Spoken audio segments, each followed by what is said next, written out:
Well, they look around and they see that you turn your head, they look this way, and as soon as they get a chance, they touch the stove, and you know they touched it because you're going to hear a holler sooner or later. So Moses looked this way, he looked that way, and when he saw there was no man, he slew the Egyptian and hid him in the sand. And when he went out the second day, behold, 2 men of the Hebrews strove together, and he said to him that did the wrong, wherefore smitest thou thy fellow? And he said, who made thee a prince and a judge over us? Intendest thou to kill me as thou killest the Egyptian? And Moses feared and said, surely this thing is no. Tell somebody, it's no. It's no. I know we thought we did it and didn't nobody see us, but it's no. Sometimes, some people you tell them they can't tell a fear because the facial expressions change. You ever look at somebody, they can't look you in the eye. They say, they're talking to you, but they're looking this way. You know something is wrong. You wouldn't want to go to a restaurant and you ask the waitress or the waiter, what's good on the menu? And they were looking all upside. You better go find someplace else to eat. Because if they can't look at you, and you can be seated, they can't look at you with conviction and say, the soup is good today, I think you would be better served going to IHOP or Denny's or somewhere else. Because what they're trying to tell you in a subliminal way, you do not want to eat here. They can't say it verbally, but by the fact that they can't look you in the eye, they're telling you that something is wrong here. So what was Moses to do when they confronted him and said?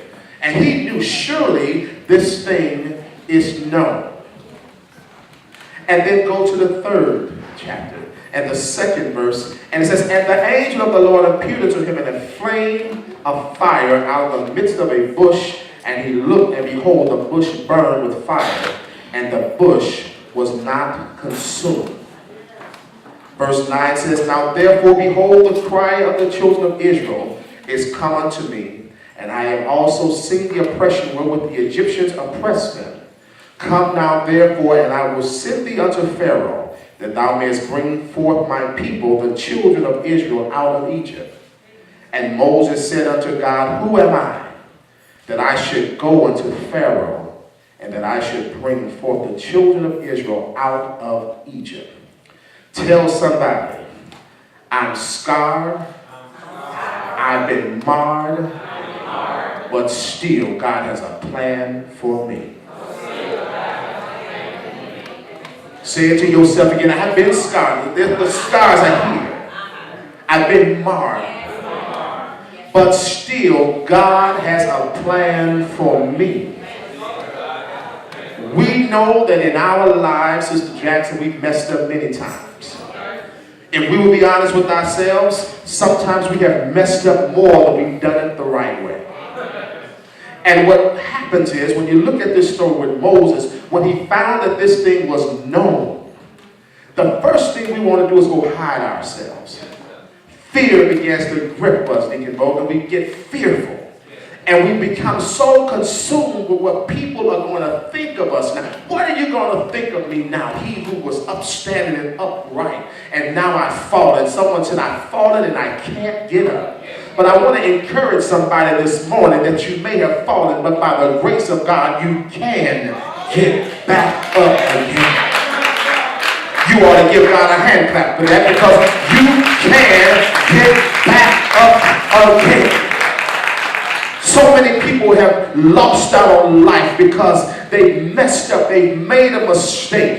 And people are so unforgiving when you mess up and make a mistake. People are quick to judge you, but they do not want to have that same judgment reciprocated to them. That's why I'm very careful to not put my mouth on everything. You need to know the facts of a matter before you start talking about a matter. Because if you speak out of turn or before time, you're going to say something that's wrong. And when you put something out, you can't grab it back. You put it out there, you don't know what happened in that house. You just heard something.